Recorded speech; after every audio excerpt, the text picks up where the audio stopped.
नमो सिद्धाणं नमो आयर्याणं नमो वज्रायां बोलो ये सब साहूणम्।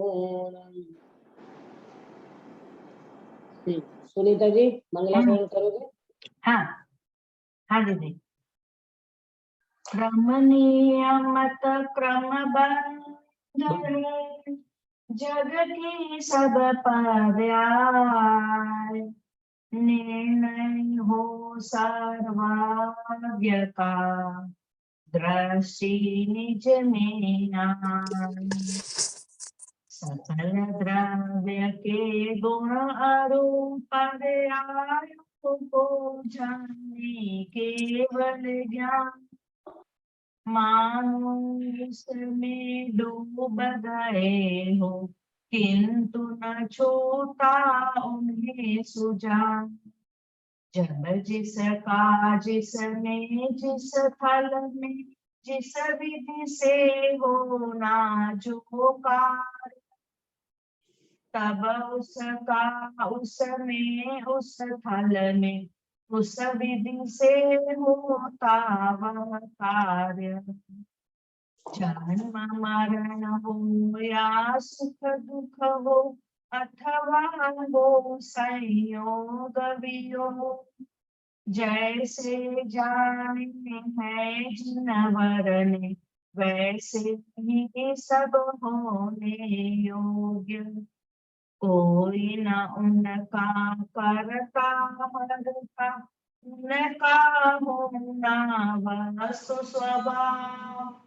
ज्ञान कला में गेय झलकते किंतु नहीं उसमें प्रभाव। अत नहीं मैं पर का करता और न पर में मेरा कार्य। सहज स्वयं निज क्रम से होती है मुझ में मेरी पर्याय। पर्यायों से दृष्टि पलटती भासित हो ज्ञायक भगवान। वस्तु स्वरूप बताया आपने सत सत वंदन गुरु कहान। वस्तु स्वरूप सत सत वंदन गुरु कहान। बहुत सुंदर मंगलाचरण किया आपने। मंगल प्रभात की मंगल बेला में हम क्रमबद्ध पर्याय इसकी चर्चा शुरू की है कल से। प्रश्न ये हो सकता है कि हमको तो आपने जैन सिद्धांत प्रवेशिका में पर्याय पढ़ा दी है ना। हमने पर्याय का स्वरूप तो जैन सिद्धांत प्रवेशिका में पढ़ा है। गुणों के परिणमन को पर्याय कहते हैं। ये सारी बात तो हमने स्टार्टिंग में पढ़ी है। तो फिर यहाँ पर फिर पर्याय अलग से कहाँ से आ गई, है ना। अब और अलग से ये पर्याय पढ़ने की क्या जरूरत पड़ गई, प्रश्न तो हो सकता है कि पर्याय तो कल जो हमने देखा था कि भाई ये पर्याय कोई पर्टिकुलर कोई एक द्रव्य गुण की पर्याय नहीं है, परंतु पर्याय माने विश्व की व्यवस्थित व्यवस्था को यहाँ पर्याय कहते हैं। और हमें इस क्रमबद्ध पर्याय में पर्यायों का क्रम भी समझना है और पर्याय अपने क्रम में नियत निश्चित पूर्वक पर्याय होती है। माने ये पर्याय का कोई करने वाला नहीं है, इतनी स्वतंत्रता व्यवस्थित नियमित पर्याय होती है। ये पर्याय की फेरबदल करने की जो हमारी बुद्धि पड़ी है ना अनादि से, मैं इनको बदल दूं, मैं इनको पलट दूं, मैं ऐसा कर दूं, मैं वैसा कर दूं, तो उसके लिए आचार्य देव कहते हैं कि तू तो क्या नरेंद्र इंद्र जिनेन्द्र भी समर्थ नहीं है पर्याय की फेरबदली करने में। आया समझ में? कोई भी पर्याय की फेरबदली करने में इंद्र नरेंद्र जिनेन्द्र भी समर्थ नहीं है। आज हम उसकी चर्चा करने वाले हैं। माने फिर इससे क्या हमें समझ में आता है गिरीश भाई कि हमें क्रमबद्ध पर्याय का ऐसा भरोसा आना चाहिए, जो भी कुछ होता है, किसी में कुछ भी परिवर्तन होता है, वो वास्तव में क्रमबद्ध है। और वो क्रमबद्ध वास्तव में ऐसा नहीं समझना, वो क्रमबद्ध भी निश्चित है, नियम समय नियत समय में होता है, आगे पीछे नहीं होगा। और जो होता है वो व्यवस्थित ही होता है, उसमें कोई अव्यवस्था नहीं है ना। इसकी चर्चा हम करने वाले हैं। कल हमने 2 पॉइंट से चर्चा की थी, मंगलाचरण का अर्थ किया था, और कल हमने ये चर्चा की थी कि भाई क्रमबद्ध पर्याय क्या है, द्रव्य है, गुण है कि पर्याय है, बराबर। तो इसका आंसर क्या आया था कि वास्तव में क्रमबद्ध पर्याय तो विश्व की व्यवस्थित व्यवस्था का नाम क्रमबद्ध पर्याय है, बराबर। और ये क्रमबद्ध पर्याय देखा जाए तो कहीं पहले नहीं थी, ऐसा नहीं था। शास्त्रों में तो पहले से पड़ी थी ये क्रमबद्ध पर्याय, परंतु आध्यात्मिक सत्पुरुष पूज्य कांजी स्वामी ने इस बात का फोकस कराया, इसको उजागर किया, इसका शंख नाद फूका। कहीं पर भी श्वेतांबर में, दिगंबर में कोई भी व्यक्ति को ये क्रमबद्ध पर्याय का स्पष्टीकरण उतना नहीं था जितना पूज्य गुरुदेव श्री ने कराया। और गुरुदेव श्री ने किया तो उस समय में उनका विरोध भी बहुत हुआ, खूब विरोध हुआ गुरुदेव श्री का। कहां से लाए तुम क्रमबद्ध पर्याय? सबने विरोध किया पूज्य गुरुदेव श्री का, लेकिन वो विरोध भी क्रमबद्ध था। क्या बोला अंकित बेटा? वो विरोध भी क्रमबद्ध था। हमें ये समझना है, एक क्रमबद्ध पर्याय से हमें ये समझना है कि वो विरोध भी क्रमबद्ध था। हमें मालूम ये आकुलता हो जाती है और हमें अंदर में ऐसा कर्तव्य उठता है कि विरोध क्यों करते हैं, ऐसा विरोध क्यों करता है? उन्हें तो सत्य समझाया था ना भाई। अरे सत्य समझाया था, ये बात तो हमें समझ में आती है, लेकिन जिसको समझ में नहीं आती है वो तो प्रश्न उठाएगा ना, वो तो विरोध करेगा ना। लेकिन गुरुदेव श्री की समता देखो, गुरुदेव श्री भी कहते थे वो विरोध भी क्रमबद्ध था। वो विरोध होने वाला था तो हुआ। कल मैंने कहा था पंकज भाई, 2000 की साल में कच्छ में भूकंप क्यों आया? आने वाला था, इसके लिए आया। आने वाला था तो आया। ये भी तो क्रमबद्ध का स्वीकार करते हैं ना हम। इसी तरह हर चीज का, हर पर्याय का हमें विश्वास स्वीकार भी करना होगा। वो पर्याय अपने क्रम से भी होती है, आगे पीछे नहीं होती, माने नियमित उसी समय, उसी क्रम से और उसी निश्चित समय पे वो पर्याय होती है। इसका नाम है क्रमबद्ध पर्याय, बराबर। अब आज हम चर्चा करने वाले हैं इस क्रमबद्ध पर्याय की, कि सबसे पहली बात तो आप ये नोट कर लेना, क्रमबद्ध पर्याय का श्रद्धान करने से सबसे पहले सर्वज्ञता का विश्वास आता है। किसका विश्वास होता है? सर्वज्ञ भगवान का विश्वास होता है क्रमबद्ध पर्याय का श्रद्धान करने से। क्यों क्यों सर्वज्ञ भगवान का श्रद्धान होता है?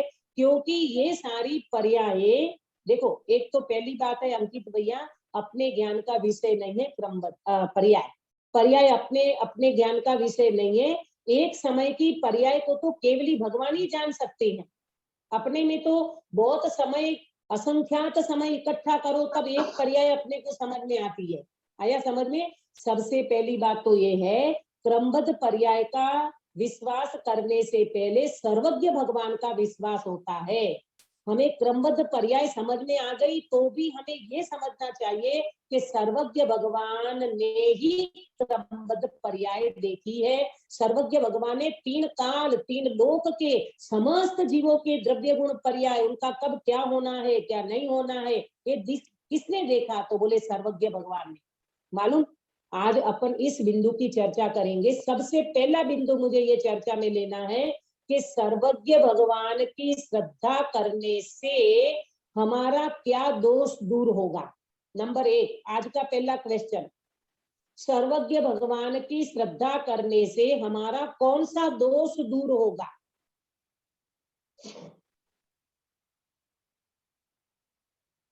बराबर, इसका आंसर नोट करना। सर्वज्ञ भगवान की श्रद्धा करने से हमारा सबसे पहले ग्रहित मिथ्यात्व दूर होगा। बहुत बड़ा दोष है ग्रहित मिथ्यात्व का। ग्रहित मिथ्यात्व समझते हो? जो किसे कहते नया हैं ग्रहण ग्रहित किया है। मिथ्यात्व? हाँ? जो नया ग्रहण करा उसको ग्रहित मिथ्या कहते हैं। हाँ, जो नया ग्रहण करा माने कुदेव कुगुरु कुशास्त्र को मानना, शंकर को मस्तक नमाना, हनुमान जी को मस्तक नमाना, रामदेव पीर को मस्तक नमाना, उनको मानना, उनकी मनोती करना, ये सब ग्रहित मिथ्या तो में जाएगा। आया समझ में?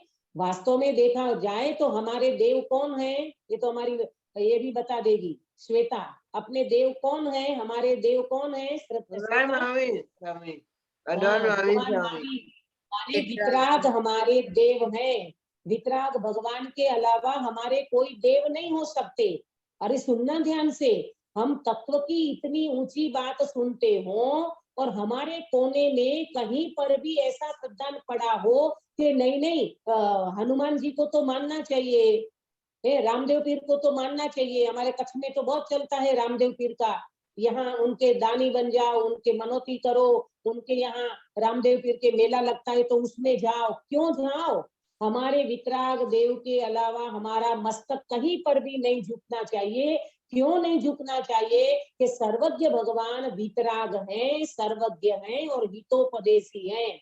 हमारे भगवान वास्तव में वितरागी देव हैं।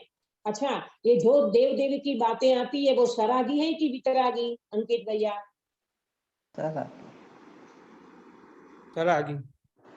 सरागी है। वो खुद राग में डूबे हैं, है ना, वो खुद सरागी है, वितरागी नहीं है। सर्वज्ञ भगवान ही हमारे वितरागी हैं। और एक बात और सुनना कि वितरागी देव जो होते हैं वो हमको कुछ देते नहीं है, हमसे कुछ लेते नहीं है, बराबर। और हमारे अंदर में कोई 5 इंद्रिय के विषय भोग की मनोकामना पड़ी होती है, इसीलिए हम देव देवी को मानते हैं। बताओ क्यों मानते हो रामदेव पीर को? क्यों मानते हो तुम ये सिद्धि विनायक में जाते ना, वो क्या बोलते हैं, गणेश जी को? है क्यों मानते हैं लोग? इतनी लाइन क्यों लगाते हैं? अंदर में कुछ ना कुछ भौतिक भोग विलास की कामना पड़ी होती है जीव को, 5 इंद्रिय के विषय की कामना पड़ी रहती है अंदर में, इसीलिए जीव सरागी देव को मानने जाता है, उसको पूजता है, उसको नमस्कार करता है। जैन दर्शन तो ये कहता है वितरागी देव के अलावा हमारा मस्तक कहीं नहीं झुकना चाहिए। इसे सबसे पहला दोष निकलता है। अगर हम सर्वज्ञ भगवान को मानते हैं तो ग्रहित मिथ्यात्व पहले छूटता है। आया समझ में? ग्रहित मिथ्यात्व सबसे पहले छूटता है और दूसरे नंबर में अग्रहित मिथ्यात्व भी छूट जाता है। कौन सा? अग्रहित मिथ्यात्व। अग्रहित मिथ्यात्व भी छूट जाता है। अग्रहित मिथ्यात्व माने क्या? अग्रहित मिथ्यात्व माने क्या? अनादि से ग्रहण किया हुआ मैं। बहुत बढ़िया। अनादि से ग्रहण किया हुआ माने अनादि से मानता है ना जीव। अनादि से क्या मान रहा है? अनादि से ये मान रहा है कि देह मैं हूँ। पंकज भाई, ये शरीर को जीव कब से अपना मान रहा है? अनादि से मान रहा है। ये शरीर है वो मैं हूँ, ये अनादि से मान्यता चल रही है। तो ऐसा अग्रहित मिथ्यात्व भी सर्वज्ञ के श्रद्धा करने से छूटेगा। क्यों? क्योंकि हमको सर्वज्ञ भगवान बताते हैं कि देह तू नहीं है। कौन बताएगा गिरीश भाई? कौन बता सकता है कि तू देह नहीं है, तू भगवान है? वितराग भगवान ही बता सकते हैं। वितराग भगवान के अलावा कोई नहीं बताएंगे। आप सरागी देव के पास जाओगे तो वो कहेंगे हाँ बेटा तू मेरी पूजा कर, मेरे को मान तो तेरा भला हो जाएगा, तेरे घर पे बच्चा हो जाएगा, तेरे घर पे संपत्ति हो जाएगी, तेरे घर में शांति हो जाएगी। ये अन्य देव कहते हैं। हमारे वितराग देव क्या कहते हैं पंकज भाई? ये शरीर तू नहीं है, ये संयोग तेरे नहीं है, तू इनसे अत्यंत भिन्न है, ये हमारे सर्वज्ञ भगवान के अलावा कोई नहीं बता सकते। तो सबसे दो सौ दूर हो गया। ग्रहित मिथ्यात्व भी दूर होता है और अग्रहित मिथ्यात्व भी सर्वज्ञ को मानने से दूर होता है। बिना समझ में आया? हाँ बराबर। हाँ। समझना, चर्चा को ध्यान से सुनना। मालूम गुरुदेव श्री का विरोध हुआ तो गुरुदेव श्री ने सबसे पहले बहुत बड़ा परिवर्तन किया, बहुत बड़ा परिवर्तन अपने आप में किया। जहां सर्वज्ञ का ठिकाना नहीं था, जहां देव शास्त्र गुरु का ठिकाना नहीं था, और जब गुरुदेव श्री के हाथ में समय सारदी शास्त्र आया तो रोम रोम पुलकित हो गए और तुरंत उनके अंदर से शब्द क्या निकला, ये तो अशरीरी होने का शास्त्र है। मैं जिसकी खोज में था वो मुझे आज मिल गया, अब मैं सर्वज्ञ भगवान के अलावा। इसलिए गुरुदेव श्री ने जब परिवर्तन किया पार्श्वनाथ भगवान की मूर्ति के सामने, कौन से भगवान थे? पार्श्वनाथ भगवान की मूर्ति के सामने गुरुदेव ने शपथ लिया, जैसे द्रौपदी मुर्मू ने शपथ लिया ना राष्ट्रपति बनने का, गुरुदेव श्री ने उसी समय शपथ लिया, संकल्प लिया, प्रभु आपके सिवाय मेरा मस्तक कभी नहीं झुकेगा और जो भी मैं कुछ कहूंगा वितरागी देव जिनेन्द्र भगवान की वाणी के अनुसार ही कहूंगा। अब मैं अमृत पी के दूसरों को जहर नहीं पिला सकता। ये गुरुदेव श्री का शंखनाद था और गुरुदेव श्री के अंदर का श्रद्धान था। आया समझ में? अगर हम सुनना ध्यान से, अगर हमारे अंदर में जब तक देव शास्त्र गुरु का सच्चा श्रद्धान नहीं होगा, न हमें क्रमबद्ध पर्याय का श्रद्धान होगा, न सर्वज्ञ भगवान का श्रद्धान होगा और न हमें हमारी शुद्धात्मा का श्रद्धान होगा। आया समझ में? मैं जोर क्यों देती हूँ? अपने अंदर में से ग्रहित मिथ्या तो बिल्कुल निकल जाना चाहिए।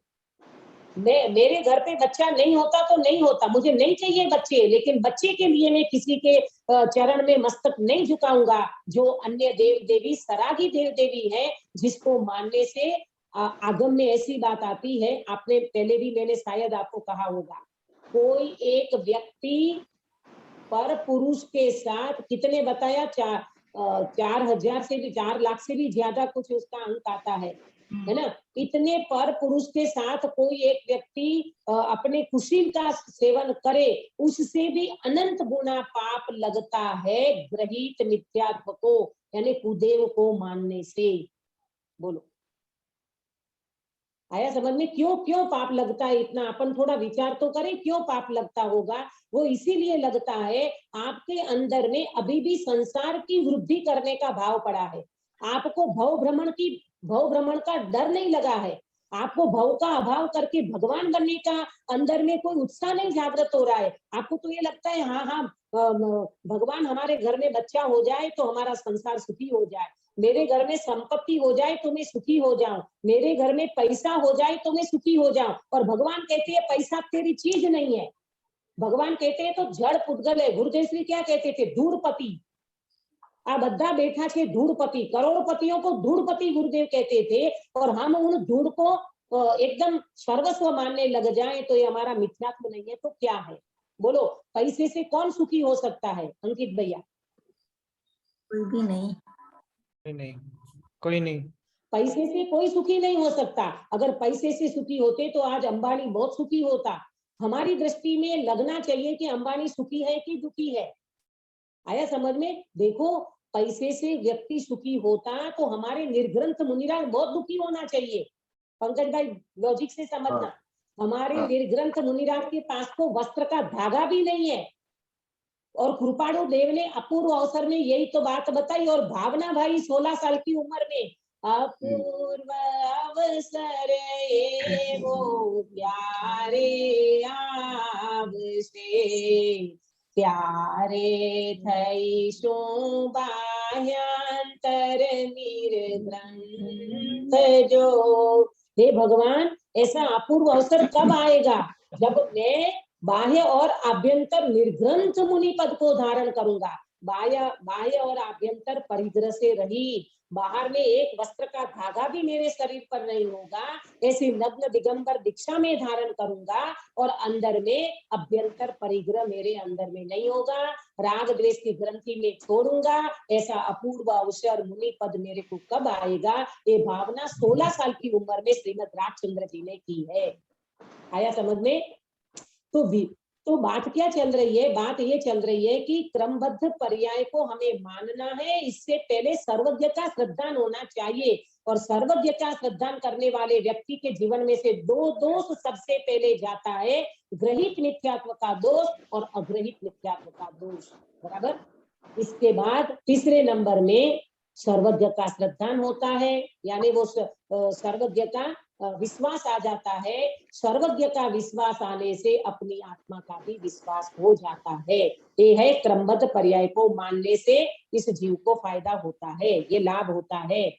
दोष निकल गया 2, ग्रहित मिथ्यात्व और अग्रहित मिथ्यात्व, ये दोनों दोष निकल गए। तो फिर हुआ क्या, मानने से क्या फायदा हुआ, तो सर्वज्ञ का श्रद्धान हो गया और अपनी आत्मा का श्रद्धान होता है। बराबर, ये बात हमको ध्यान में रखना चाहिए। आज हम चर्चा करेंगे, आज का क्वेश्चन है क्रमबद्ध पर्याय में दो महत्वपूर्ण बिंदु कौन से हैं। क्रमबद्ध पर्याय में दो महत्वपूर्ण बिंदु पर हमें विचार करना है, तो वो दो महत्वपूर्ण बिंदु कौन से हैं। बराबर, एक है दार्शनिक मुद्दा, नंबर 1 दार्शनिक मुद्दा से क्रमबद्ध पर्याय का विचार कर सकते हैं, और दूसरा मुद्दा है आध्यात्मिक मुद्दा। कौन से दो मुद्दे की बात करना है, इसमें कौन से दो मुद्दे पर विचार किया जा सकता है, एक दार्शनिक मुद्दा और दूसरा आध्यात्मिक मुद्दा।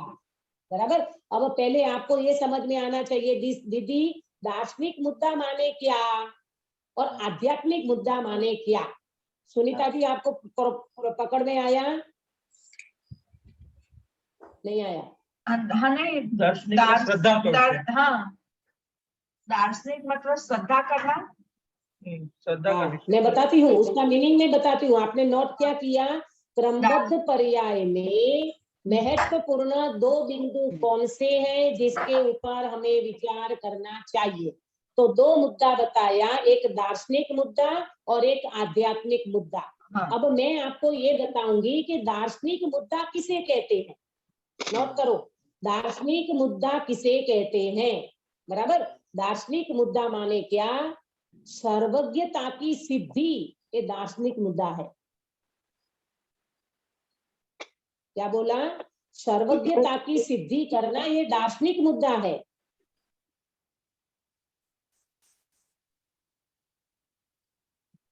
बराबर, फिर नए से, प्रमाण से और युक्ति से विचार करना, ये भी दार्शनिक मुद्दा है।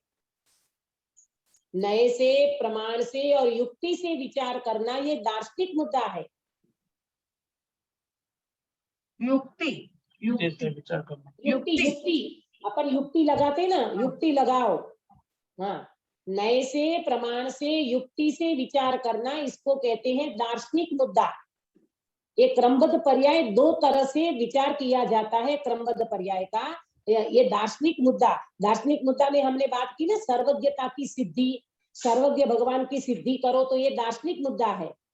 नए से, प्रमाण से, युक्ति से विचार करना, इसको दार्शनिक मुद्दा कहते हैं। जैन दर्शन दार्शनिक मुद्दा की बात आपको समझ में आई होगी ना। हमने अभी नए चलाए थे, तो नए में कौन से नए से, व्यवहार नए से आत्मा कैसा है, निश्चय नए से आत्मा को कैसा समझना, शुद्ध नए का विषय भगवान आत्मा को कैसा बताता है, ये सब दार्शनिक मुद्दाएं कहलाता है। बराबर, और दूसरा है आध्यात्मिक मुद्दा। बराबर, आध्यात्मिक मुद्दा किसे कहते हैं, आध्यात्मिक मुद्दा माने सम्यक अपना प्रयोजन सिद्ध करना। आध्यात्मिक मुद्दे में क्या आएगा सबसे पहला, अंकित भैया? अपना प्रयोजन सिद्ध करना।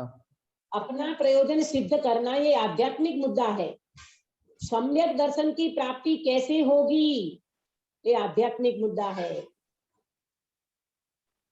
भेद विज्ञान कैसे होगा, यानी भेद विज्ञान की प्राप्ति, ये आध्यात्मिक मुद्दा है। बराबर, माने अपना प्रयोजन सिद्ध करना, सीधी बात है। अपना प्रयोजन सिद्ध करना, क्रमबद्ध पर्याय को जाने बिना आत्मा का अनुभव नहीं होगा, ये आध्यात्मिक मुद्दा है। अपना प्रयोजन सिद्ध करना, सम्यक दर्शन की प्राप्ति करना, भेद विज्ञान करना, ये सब क्या है, आध्यात्मिक मुद्दा है। आध्यात्मिक मुद्दा माने अपनी आत्मा का प्रयोजन सिद्ध करना। आया, दो मुद्दा समझ में आया। एक क्रमबद्ध पर्याय में कितने बिंदु, मुख्य बिंदु पे विचार किया जाता है, दो। कौन कौन से, दार्शनिक मुद्दा और आध्यात्मिक मुद्दा। दार्शनिक मुद्दा में सर्वज्ञता की सिद्धि करना, नए से प्रमाण से युक्ति से विचार करना, इसको दार्शनिक मुद्दा कहते हैं। और आध्यात्मिक मुद्दा में अपना प्रयोजन सिद्ध करना, वेद विज्ञान की प्राप्ति करना, सम्यक दर्शन की प्राप्ति करना, इसको कहते हैं आध्यात्मिक मुद्दा। बराबर। इसकी चर्चा अपन आगे आगे करेंगे। मैं आपको बिंदु बताती हूँ तो आपको ध्यान में आएगा। बराबर। अब अपन आगे चलते हैं। ये क्रमबद्ध पर्याय में, ये जो क्रमबद्ध पर्याय जो है वो क्रमबद्ध पर्याय जो है, ये क्रमबद्ध पर्याय में वस्तु का परिणमन, वस्तु के परिणमन की विशेषताएं हैं। नोट करो, वस्तु के परिणमन की मुख्य 4 विशेषताएं कौन सी है?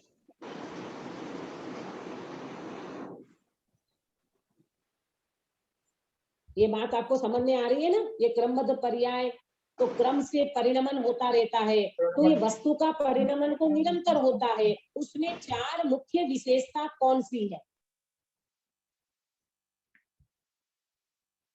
पहले कौन सी बोले दीदी? वस्तु के परिणमन की मुख्य 4 विशेषता कौन सी है? वस्तु के परिणमन की मुख्य 4 विशेषता कौन सी है? हम ये क्रमबद्ध पर्याय को समझ रहे हैं ना, तो ये क्रमबद्ध पर्याय में 4 वस्तु आएगी। सुनना ध्यान से, 4 वस्तु आएगी। वो 4 वस्तु अपने दिमाग में बैठनी चाहिए। देखो मैं बताती हूँ कैसे आएगी ये 4। कौन कौन सी? नंबर 1, प्रत्येक पदार्थ का परिणमन क्रमशः होता है। सुनीता जी क्या बोला? प्रत्येक पदार्थ का परिणमन क्रमशः होता है। क्रमशः होता है। तो नंबर 1 क्रमशः, प्रत्येक पदार्थ का परिणमन क्रमशः होता है। बोलो पंकज भाई, अपने शरीर का परिणमन क्रम से होता है कि अक्रम से?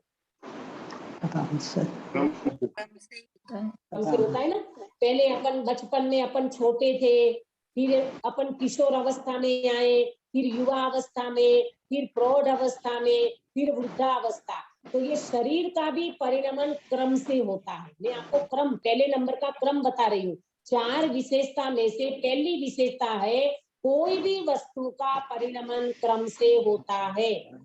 बराबर। और देखो, द्रव्य का परिणमन भी क्रम से होता है। कोई भी द्रव्य का परिणमन क्रम से होता है। शरीर का परिणमन भी क्रम से होता है। सम्यक दर्शन का परिणमन भी क्रम से होता है। सीधा कोई व्यक्ति को सम्यक दर्शन नहीं हो जाता। सम्यक दर्शन प्राप्त करने वाले व्यक्ति को सबसे पहला क्या होता है गिरीश भाई? श्रद्धा। मतलब मिथ्या दूर होकर श्रद्धा होती है। हाँ, माने उल्टी विपरीत मान्यता ये हो जाती है। हाँ, तो पहले कहाँ आता है? पहले देव शास्त्र गुरु का श्रद्धान होता है ना। फिर देव शास्त्र गुरु के निकट में आकर के झिनवाणी सुनता है, फिर तत्व का विचार करता है, फिर तत्व का निर्णय करता है, और फिर उनको अनुभूति होती है, माने सम्यक दर्शन होता है। तो ये सम्यक दर्शन क्रम से हुआ कि नहीं? बराबर। बराबर। तो शरीर में भी क्रम पड़ता है, शरीर की अवस्था में भी क्रम पड़ता है, कोई भी द्रव्य में भी क्रम पड़ता है, और सम्यक दर्शन में भी क्रम पड़ता है, अरिहंत पद में भी क्रम पड़ता है। कौन बताएगा अरिहंत पद कैसे प्राप्त होता है? अंकित भैया। उसमें भी पहले मुनि दशा क्रम से चढ़ते हैं ना। हाँ, बहुत अच्छा जवाब दिया कि अरिहंत पद मुनि दशा के बिना नहीं आएगा। तो सम्यक दर्शन प्राप्त करेगा, फिर श्रावक दशा में आएगा, फिर वो मुनि बनेगा, फिर वो श्रेणी मानेगा, तब उनको अरिहंत पद की प्राप्ति होगी। तो बोलो, ये अरिहंत पद भी क्रम से होता है कि अक्रम से? तब क्रम से होता है। वो दादा भगवान का अक्रम विज्ञान चलता है। अपने जैन दर्शन में सारी चीजें क्रमबद्ध है।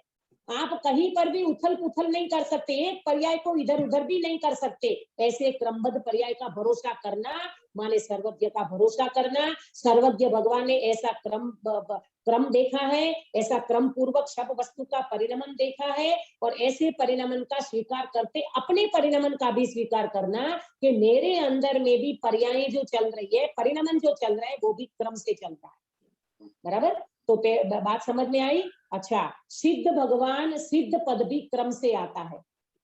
कोई व्यक्ति ये कहे कि मैं तो अर्यंत नहीं बनूंगा और सीधा सिद्ध बन जाऊं, हो सकता है पॉसिबल? नहीं, है ना। कोई व्यक्ति पहले अर्यंत बनता है, बाद में सिद्ध बनता है, तो सिद्ध बनने का भी क्रम है। कितने सारे क्रम बता दिए। शरीर का भी क्रम है, द्रव्य का भी क्रम है, सम्यक दर्शन का भी क्रम होता है, मुनि दशा का भी क्रम होता है, अर्यंत पद का भी क्रम होता है, और सिद्ध बनने का भी क्रम होता है। बोलो, मैं आपको लौकिक व्यवहार में आपके घर का दृष्टांत दूं। श्वेता, रोटी बनाती हो? रोटी रोटी बनाती हो ना बेटा? तो रोटी बनने का क्रम है कि सीधा सीधा गेहूं में से रोटी बन गई? नहीं, रोटी बनाने रोट बनना पड़ता है, बाद में है ना। देखो, ये बच्ची को भी समझ में आता है कि दीदी रोटी बनने का सीधा गेहूं आया और गेहूं की रोटी बन गई, ऐसा नहीं होता। रोटी बनने का भी क्रम है। पहले गेहूं आएगा घर में, उसका शोधन करोगे, वो चक्की में पीसेगा, उसका आटा बनेगा, आटा को आप गूंथोगे, उसकी लोई बनेगी, उस लोई को बेलोगे, फिर रोटी बनेगी, रोटी को सेकोगे तवे पे और उसको उतार करके घी लगाओगे, फिर रोटी आपकी थाली में आएगी। बोलो गिरीश भाई, ये क्रम बिना हो गया कि क्रम से हुआ? क्रम से ही होता है ना। तो आपके दिमाग में ये बात बैठनी चाहिए, एक एक परिणाम क्रम से होता है। आया समझ में? नंबर 1 की चर्चा की, वो क्रम से होता है, एक विशेषता। दूसरी विशेषता क्या बात चल रही है? वस्तु के परिणमन की मुख्य 4 विशेषता बता रही। पहला हुआ क्रमशः होती है, वस्तु प्रत्येक पदार्थ का परिणमन क्रमशः होता है। बराबर। दूसरा, स्वाधीन होता है। कैसा होता है? स्वाधीन होता है। स्वाधीन होता है। हाँ, स्वाधीन स्वाधीन है मतलब क्या? बताती हूँ। अब हाँ बताती हूँ, एक एक चीज को मैं क्लियर करूंगी, आपके अंदर में कोई कंफ्यूजन नहीं रहना चाहिए। स्वाधीन होता है माने पराधीनता नहीं है। स्वाधीन माने उसमें पराधीनता नहीं है। देखो श्वेता, तुमने प्रश्न पूछा ना बेटा, अभी तेरे को समझने के लिए, मतलब तू जो समझ रही है, तो समझने के लिए कोई पराधीनता है कि अपने ज्ञान से समझ रही हो? ज्ञान से। हाँ, तो ज्ञान से हम समझते हैं ना, तो ज्ञान में समझने की पराधीनता नहीं है कि मुझे कोई समझाएगा तो मुझे समझ में आएगा। मैं तो एग्जाम्पल दे रही हूँ। इसी तरह यहाँ पर ये कहते हैं, परिणमन के लिए, पर्यायों के परिणमन के लिए कोई पराधीनता नहीं है। इसमें बहुत बड़ा मंत्र निकलेगा, बहुत बड़ा मंत्र निकलेगा।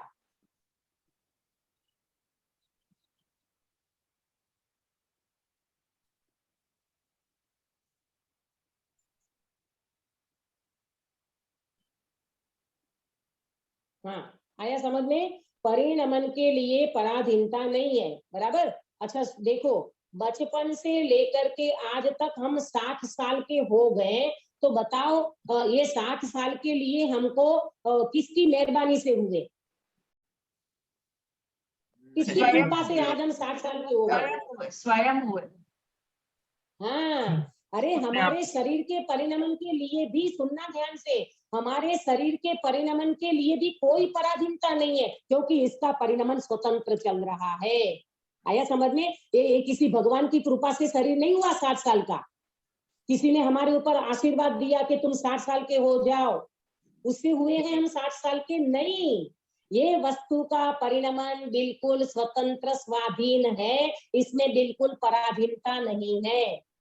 अच्छा सुनो, बीज होता है ना, एक छोटा सा बीज, एक बीज बढ़ते बढ़ते बढ़ते बढ़ते वट वृक्ष हो गया, तो ये वट वृक्ष किसकी कृपा से हुआ? स्वाधीनता पंकज भाई, स्वयं हाँ, स्वाधीनता से हुआ, स्वयं के परिणमन से हुआ है। इसीलिए जैन दर्शन ये कहता है, हमारे जैन दर्शन में आशीर्वाद भी नहीं है और अभिशाप भी नहीं है। दो शब्द, कौन से दो शब्द अंकित भैया बोलेंगे? आशीर्वाद भी नहीं है, अभिशाप भी नहीं है। जैन दर्शन में न आशीर्वाद होते हैं न अभिशाप होते हैं। अपन कई बार ऐसे सुनने को मिलता है, अरे उनने उनको अभिशाप दे दिया तो उनका बुरा हो गया, उनका ऐसा हो गया, उनका वैसा हो गया, ये भी सुनने मिलता है। और कोई व्यक्ति ये कहता है, अरे रे फला बाबा का ऐसा आशीर्वाद मिला कि घर में बच्चा हो गया, घर में करोड़ रुपये हो गए। जैन दर्शन ये कहता है, हमारे जैन दर्शन में न आशीर्वाद होते हैं और न अभिशाप होता है। क्यों क्यों गिरीश भाई, ऐसा क्यों? क्योंकि सब कर्मबद्ध है। हाँ, सबका परिणमन स्वतंत्र है और सब अपना पैकेज लेकर के आता है। आप अपने बच्चों के लिए कुछ छोड़ जाओगे, ये मान्यता झूठी है। आया समझ में? हम अपने बच्चों के लिए क्या छोड़ जाए, वो अपना पैकेज लेकर के आया है, वो अपना पुण्य पाप साथ में लेकर के आया है। लेकिन हर माँ बाप को ये लगता है, मेरे बच्चे के लिए कुछ छोड़ के जाऊं, मैं इनके लिए कुछ करके जाऊं। अरे कुछ करने की व्यवस्था नहीं है। जैन दर्शन ये कहता है, हर वस्तु का परिणमन स्वतंत्र और स्वाधीन चलता है, इसमें कोई कुछ नहीं कर सकता। आप सुनो ध्यान से, एक माता पिता अपने बच्चे के लिए इतना कुछ करके जाते हैं, लेकिन बच्चा नशेड़ी निकला, नशेड़ी समझते हो, व्यसनी निकला, तो क्या करेगा? सब पैसा खत्म कर देगा, सब पैसे को उड़ा देगा, सब पैसा खत्म कर देगा। इसीलिए इतनी स्वाधीन व्यवस्था है, परिणमन इतना स्वतंत्र और स्वाधीन है, इसमें किसी दूसरे की सहाय की जरूरत नहीं है, कोई पराधीनता नहीं है, कोई पराधीनता की जरूरत ही नहीं है। इतना स्वतंत्र और स्वाधीन व्यवस्था है। एक क्यों एक द्रव्य में दूसरे द्रव्य की कुछ चलती नहीं है। सुनीता जी क्या बोला? एक द्रव्य में दूसरे द्रव्य की कुछ चलती ही नहीं है, कुछ चलती नहीं है। तुम कैसे करोगे दूसरों का काम? एक द्रव्य में दूसरे द्रव्य की कुछ नहीं चलती है। देखो ना, ये शरीर में गुरुदेव श्री कल ही उसमें कह रहे थे, सीडी में आया था, एक भाई गुरुदेव के प्रवचन में रोज बैठते थे और उनको पैरालिसिस हो गया। तो गुरुदेव तो बार बार वैराग्य देने के लिए वो बात को दोहराते हैं, अरे बिचारा અહીંયા મારી સામે બેઠતા હતા, એને પક્ષઘાત થઈ ગયો, એને પેરાલિસિસ થઈ ગયો, એટલું સરસ લખતા હતા, એટલું સરસ બોલતા હતા, अब वो लिखना, अब वो बोलना कहाँ गया? आया समझ में आ रहा है आपको? ये चर्चा, ये थोड़ी प्रैक्टिकल चर्चा है, आपको समझ में आना चाहिए, हमको भी समझ में, सबको समझ में आना चाहिए कि ये प्रत्येक परिणमन इतना स्वतंत्र है, ये शरीर में हमारा कुछ नहीं चलता, शरीर में आत्मा का कुछ नहीं चलता, आत्मा में शरीर का कुछ नहीं चलता, सबका परिणमन स्वतंत्र और स्वाधीन चल रहा है। तो मैं कर्तृत्व क्यों करता? मैं अच्छा बोलता हूँ, मैं अच्छा लिखता हूँ, मैं अच्छा कमाता हूँ, मैं अच्छा सोचता हूँ, कुछ भी नहीं है। सब परिणमन स्वतंत्र और स्वाधीन चलता है। गुरुदेव श्री के समय में वो थे अपने, क्या नाम उनका, सुशीला श्री सोनगढ़ में, जिन्होंने परिवर्तन किया था। जैसे हमने परिवर्तन किया ना, ऐसे वो भी साध्वी थी और उन्होंने परिवर्तन किया था। उनका नाम था सुशीला श्री साध्वी, सुशीला श्री। बहुत अच्छा पढ़ाती थी वो, बहुत अच्छा पढ़ाती थी। और गुरुदेव श्री का प्रवचन डिटो टू डिटो उनको ऐसा याद रह जाता था कि गुरुदेव श्री के प्रवचन के बाद वो पूरा प्रवचन सबको समझा देती थी, इतनी उनका क्षयोपशम था, बहुत जोरदार।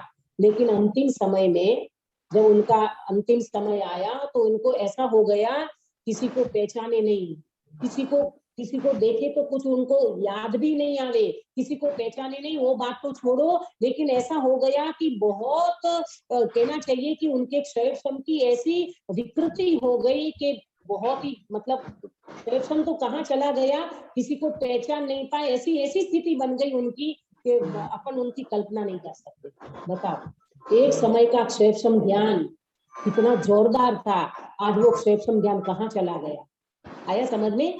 ये परिणमन इतना स्वतंत्र है, हम किसी के ऊपर भी हम कर्तृत्व नहीं कर सकते, कहीं पर भी हम कर्ता भाव नहीं कर सकते। मेरा क्षेत्र, आज मैं आपको अच्छे से समझा रही हूँ, हो सकता है कल मेरी बुद्धि मंद हो जाए, मेरा क्षेत्र चला जाए, मैं आपको दो शब्द भी ना कह पाऊं, ऐसा हो सकता है कि नहीं? पॉसिबल है कि नहीं? हो सकता है। इसीलिए कहीं पर भी गुंजाइश नहीं बचती है कर्ता भाव की। कहीं पर भी मत करो कर्ता भाव, न बोलने का, न चलने का, न खाने का, न पीने का, न शरीर का, न संयोग का, न किसी भी प्रकार का। इसलिए कहते हैं कि प्रत्येक द्रव्य के परिणमन की स्वाधीन व्यवस्था है। इतना स्वाधीन परिणमन हो रहा है, उसमें कोई पराधीनता नहीं है, कोई भी प्रकार की परतंत्रता नहीं है, क्योंकि किसी ने किसी की कुछ चलती नहीं है। अब तीसरा, 2 बिंदु समझ में आया। वस्तु के परिणमन की 4 मुख्य व्यवस्था में 2 बिंदु समझ में आया। पहला कौन सा अंकित बेटा, पहला कौन सा? क्रमशः प्रत्येक पदार्थ का परिणमन क्रमशः होता है। और दूसरा, उनके परिणमन के लिए स्वाधीनता है, पराधीनता नहीं है, वो परिणमन बिल्कुल स्वाधीन है। बराबर। नंबर 3, नियमित है। वो परिणमन कैसा है? नियमित है। नियमित का मतलब किसके बाद कौन सा होगा ये भी नक्की है, निश्चित है। इसके बाद यही परिणमन होगा, ये निश्चित है। नियमित है माने इसके बाद यही होगा, इसका नाम है नियमित।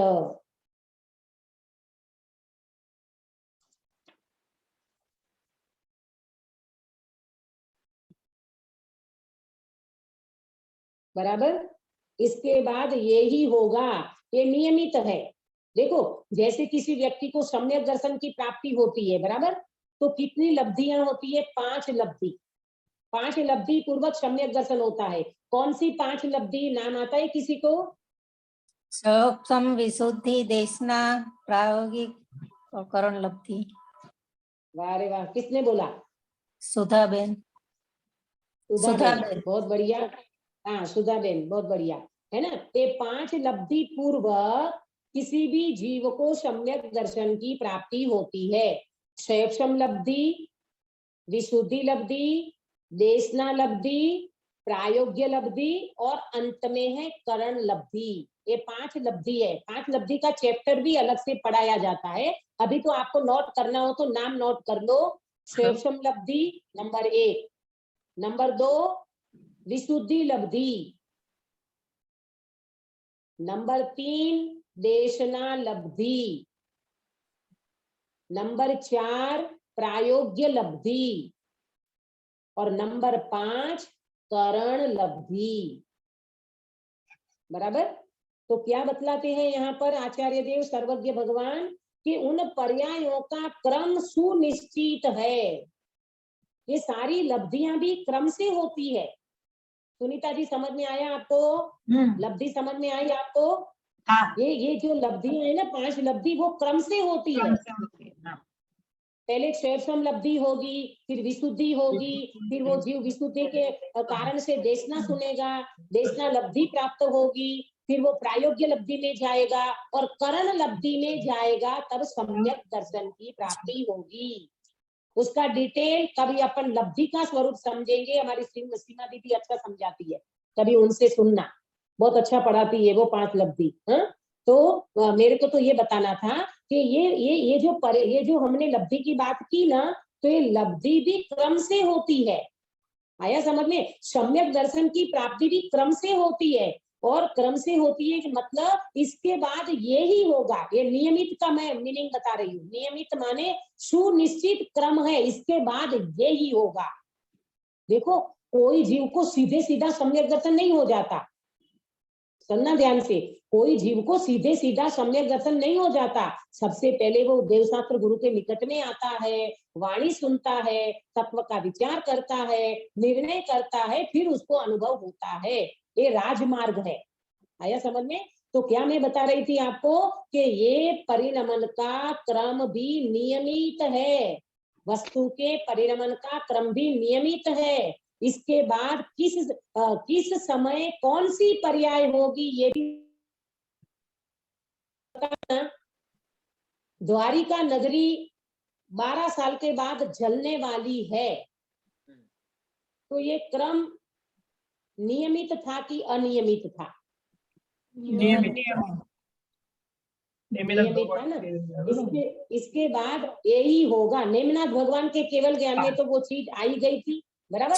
अपने को पता नहीं था कि भाई ये द्वारिका नगरी का क्या होगा, लेकिन भगवान के ज्ञान में इसके बाद यही पर्याय होगी, तभी तो जाना ना उनने। भगवान के केवल ज्ञान में वो द्वारिका नगरी वर्तमान में जलती हुई दिख रही थी। क्यों जलती हुई दिख रही थी भगवान को? अंकित बेटा बता सकता है? भगवान को केवल ज्ञान है, तीनों जो जो नियम से होना था। हाँ, नियम से होना था, और वो क्रम बिल्कुल इसके बाद यही होगा, ये भी नियम था। दूसरा, भगवान को तो केवल ज्ञान में वर्तमान वत दिखता है। 3 काल तो हम कहते हैं, ये भूतकाल, ये वर्तमान काल और ये भविष्य काल। भगवान के ज्ञान में 3 काल इस तरह से नहीं होते। भगवान को 3 काल वर्तमान वत दिखता है, मालूम? नहींतर अभ्यासी व्यक्ति मुझे बताएगा, अगर भगवान के केवल ज्ञान में 3 काल की बात वर्तमान वत न दिखे तो उनके ज्ञान को खाली जगह ज्ञान कौन कहेगा? बताओ सुधा बेन। केवल ज्ञान कौन कहेगा? केवल ज्ञान तो ठीक है, उनको एक उपमा दी गई है। उस केवल ज्ञान को एक उपमा दी गई है, प्रवचन सार की गाथा में आता है। अगर आपने अभ्यास किया होगा तो। त्रिकालदर्शी नहीं, चौथ प्रमाण को उल्टा होना पड़ेगा। तो नहीं, भगवान के ज्ञान को दिव्य ज्ञान कौन कहेगा? क्या क्या क्या उपमा दी है? दिव्य ज्ञान। केवल ज्ञान को दिव्य ज्ञान कहा। अगर भगवान 3 काल की बात को वर्तमान में न जाने तो भगवान के केवल ज्ञान को दिव्य ज्ञान कौन कहेगा? देखो पंकज भाई, मैं आपको एक प्रैक्टिकल बताती हूँ, आप ध्यान से सुनना। कल कौन सा वार था पंकज भाई? गुरुवार। आज कौन सा वार है? शुक्रवार। कल कौन सा वार होगा? शनिवार, बराबर। गुरुवार कल था, शुक्रवार आज है, शनिवार कल होगा। हमने 3 काल का वार देख लिया कि नहीं? है ना? इतना तो छद्मस्त को भी जानने में आता है कि कल गुरुवार था, आज शुक्रवार है और कल शनिवार होगा। ये जरा मरा सी बात तो हम भी समझ लेते हैं, परंतु भगवान के ज्ञान में तो तीनों काल की बातें 12 साल के बाद द्वारिका नगरी जलेगी, हमें तो नहीं समझ में आता, बराबर। भगवान के ज्ञान में ये पर्याय भी, केवल ज्ञान में ये पर्याय भी फिक्स पड़ी है कि भगवान द्वारिका नगरी 12 साल के बाद जलने वाली है। वो पर्याय भगवान अभी वर्तमान में देख रहे हैं। आया समझ में? ये भी क्रम नियमित है, इसके बाद यही पर्याय आएगी। ये बात भी बिल्कुल फिक्स है, नियम से है, नियमित है, सुनिश्चित है किस समय कौन सी पर्याय होगी, बराबर। आया समझ में? 3 बात हो गई। अब चौथा, वस्तु के परिणमन का क्रम नियमित के साथ साथ व्यवस्थित भी होता है। चौथा बिंदु, व्यवस्थित।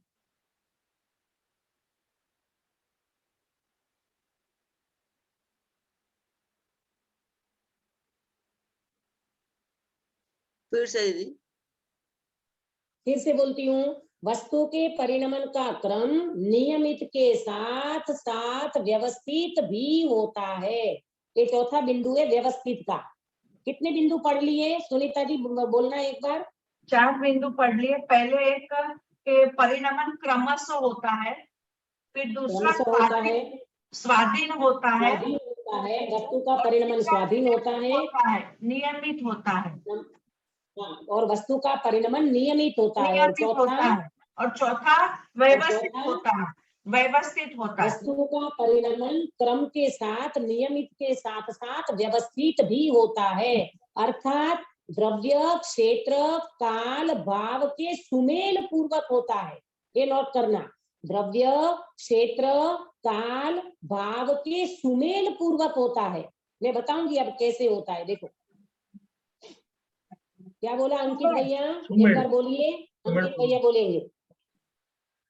द्रव्य, क्षेत्र, काल, भाव के सुमेल पूर्वक होता है। देखो मैं बताती हूँ, बीज में से अंकुर हुआ, सुनो ध्यान से, बीज में से अंकुर हुआ, अंकुर में से पौधा हुआ, पौधा में से शाखाएं हुई, पत्ते हुए, फूल आए और फल आए। एक क्रम से निकलते हैं कि बिना क्रम से? क्रम से क्रम से। और व्यवस्थित होते हैं कि अव्यवस्थित? व्यवस्थित व्यवस्थित होते हैं, है ना। द्रव्य क्षेत्र काल भाव के सुमेल पूर्वक होता है, माने बीज में से अंकुर, अंकुर में से पौधा, फिर शाखा, फिर पत्ता, फिर फूल, फिर फल, ये सब जो होता है वो क्रमशः इसी क्रम से निकलते हैं, व्यवस्थित निकलते हैं, अव्यवस्था कहीं पर भी नहीं है। सुनना ध्यान से, पहले बच्चा पहले एग्जाम देता है कि पहले रिजल्ट आता है? एग्जाम एग्जाम देता है, बाद में रिजल्ट आता है। हाँ, पहले एग्जाम देता है, बाद में रिजल्ट आता है। कभी ऐसा होता है कि पहले रिजल्ट आ गया और 12 महीने के बाद एग्जाम दी? नहीं नहीं नहीं, ऐसा नहीं होता, है ना। इसी तरह पहले वृक्ष होता है कि पहले बीज होता है? बीज डालेंगे तभी वृक्ष होगा। हाँ, पहले बीज होता है, फिर बीज में से अंकुर, फिर पौधा, फिर शाखा, फिर फल, फिर फूल, ये सब कुछ होता है, वो व्यवस्थित होता है अपने द्रव्य क्षेत्र काल भाव से, ये बिल्कुल व्यवस्थित होता है, इसको कहते हैं व्यवस्थित। देखो रोटी बनती है, सुनीता जी, रोटी क्रम से होती है कि अक्रम से होती है? क्रम से होती है, से क्रम से ही होती है। रोटी क्रम से होती है। गेहूं का आटा आएगा, फिर आटे को आप ओसनोगे, आटे को ओसनने के बाद उसकी लोई बनेगी, फिर वो बेलोगे, फिर वो रोटी गोल बन जाएगी, फिर वो तवे पे चढ़ेगी, फिर तवे पे से उतरेगी, सिकेगी और फिर वो रोटी बनेगी। तो गेहूं से आटा, आटे में से रोटी, ये पर्याय निश्चित और क्रम अनुसार होती है, यही नियत क्रम का व्यवस्थितपना है। ये जो भी कुछ होता है वो बिल्कुल व्यवस्थित होता है, अव्यवस्थित कुछ भी नहीं होता। बराबर। देखो कोई मीटिंग, कोई प्रोग्राम होता है ना गिरीश भाई, कोई प्रोग्राम होता है, उसमें अध्यक्ष होते हैं, मुख्य अतिथि होते हैं, फिर उद्घाटन करता होता है, ये सब क्रम व्यवस्थित होता है कि पहले एकदम तो वो फंक्शन पूरा हो गया, फिर अतिथि पधारे, फिर मुख्य अतिथि पधारे, फिर अध्यक्ष पधारे और फिर उसका उद्घाटन हो गया, सब कुछ हो गया और फिर सबको बुलाया गया, ऐसा होता है क्या? नहीं, कोई नहीं। तो कैसे होता है, कैसे होता है? क्रम से ही होता है सब। हाँ, सब व्यवस्थित होता है, क्रम से होता है, ये कहने का मतलब है सब व्यवस्था व्यवस्थित। किस अतिथि का स्वागत किसके द्वारा कराया जाएगा, इसका क्रम भी व्यवस्थित नियम अनुसार होता है। अब ये द्रौपदी मुर्मू जो राष्ट्रपति बनी तो उनका क्रम हुआ होगा ना शपथ लेने का, बराबर ना, वो सब क्रम आपको समझ में आया होगा। तो वो कैसे उनको यहाँ लाया गया, कैसे उनने शपथ लिया, पहले उनने किसको नमस्कार किया, फिर कैसे उन्हें शपथ ग्रहण किए, शपथ ग्रहण के बाद उनको कैसे राष्ट्रपति भवन में ले जाया गया, वहां कैसे उनको व्यवस्था दी गई, ये सब कुछ क्रमशः और व्यवस्थित होता है। इसी तरह अपनी पर्याय को भी ऐसा समझो, हमारी पर्याय भी व्यवस्थित है, क्रमशः है, व्यवस्थित है, नियमित है, स्वाधीन है और क्रमशः है। ये 4 बिंदु मैंने आपको समझाया। अरे समय तो खूब हो गया, कोई बात नहीं, 5 मिनट ज्यादा हो गया, क्षमा चाहती हूँ, आपके समय से ऊपर हो गया, लेकिन ये बात आपको समझ में आई। आज के मुख्य 4 बिंदु मैं इसीलिए आपको ये बिंदु नोट कराया, आपको समझ में आना चाहिए कि वस्तु का परिणमन जो होता है क्रमशः होता है, नियमित होता है, स्वाधीन होता है और व्यवस्थित होता है। अब हमें कोई चिंता नहीं है पर्यायों का फेरबदल करने की। आया समझ में? इससे ये क्रमबद्ध पर्याय आपको समझ में आएगी। कल हम 2 दिन की तो अपनी ये हो गई, कल हमारा चलेगा जो हमने पढ़ाया है निश्चय व्यवहार का, जो नए चक्र पढ़ाया उसकी कल अपन क्विज लेने वाले हैं। तो कल क्रमबद्ध पर्याय का सब्जेक्ट नहीं रहेगा, कल एग्जाम रहेगी। उन एग्जाम में कौन व्यक्ति जुड़ना चाहता है ना, रहना सब, ठीक है। जिनने नहीं पढ़ा हो वो भी व्यक्ति हाजिर रहे, तो उसको भी समझ में आएगा कि ये क्विज में किस किस तरह से प्रश्न पूछते हैं और हमारा ज्ञान कैसे निर्मल और क्लियर होता जाता है। हाँ बोलो गिरीश भाई। प्रेमलता जी आप रहोगे ना? जी दीदी। और किरण बेन सब ना? हाँ हाँ। अरे हाँ ठीक है। देखो एक मिनट सुनो, गिरीश भाई, सुनीता जी, अंकित, अक्षा, प्रेमलता जी और किरण बेन, ये 6 तो फिक्स हैं। इसके अलावा कोई व्यक्ति हो तो बताएं, तो फिर मैं ग्रुप बनाने का सोचूं। निश्चय और व्यवहार का पूछा जाएगा। निश्चय और व्यवहार का मतलब उन्होंने अगर यूट्यूब पे निश्चय नगरार की क्लास सुनी हो और उनको एग्जाम देना हो तो वो भी जुड़ सकते हैं। हाँ, और कोई बात नहीं, अगर ये 6 व्यक्ति जुड़ते हैं तो इनका 3 ग्रुप तो फिक्स है, और बाकी के लोग आ सकते हैं, जुड़ सकते हैं, सुन सकते हैं, जिससे आपको भी समझ में आएगा कि ये विषय भी बहुत इंटरेस्टेड था, इसमें अपने को समझना था। लेकिन कोई बात नहीं, बहुत सारे प्रवचन भी यूट्यूब पे मौजूद है, आप सुन सकते हो। तो कल हमारा ये विषय चलेगा, अपना ये चलेगा। मैं आपको सुबह क्लास के टाइम पे मैं आपको ग्रुप जो बनेगा उसका नाम जाहिर करूंगी, क्वेश्चन आंसर पूछूंगी आप लोगों से, और हमारी क्लास कल इसके लिए क्विज में होगी। बहुत अच्छा लगेगा, आप सुनोगे तो आपको भी समझ में आएगा। और क्रमबद्ध पर्याय की ये क्लास अभी फिर से अगले गुरु शुक्र शनि इसी तरह से चलेगी 3 दिन के लिए। फिर इसका भी मैं आपको एग्जाम लूंगी, आपको बहुत अच्छी तरह से समझ में आएगा। वरना बात ये है कि आप नोट करोगे, नोट करके आप उसको समझोगे, विचारोगे, तो आपको ये सारी बातें क्लियर हो जाएगी। एक क्रमबद्ध पर्याय एक बहुत अद्भुत विषय है, इसको भी समझना चाहिए। ठीक है। निधि निधि निज में बताई ये अनंत उपकार है, इसके लिए जिन वाणी माँ को वंदना शतवार है, वंदना शतवार है। अंकित भैया पायो सर कराइए।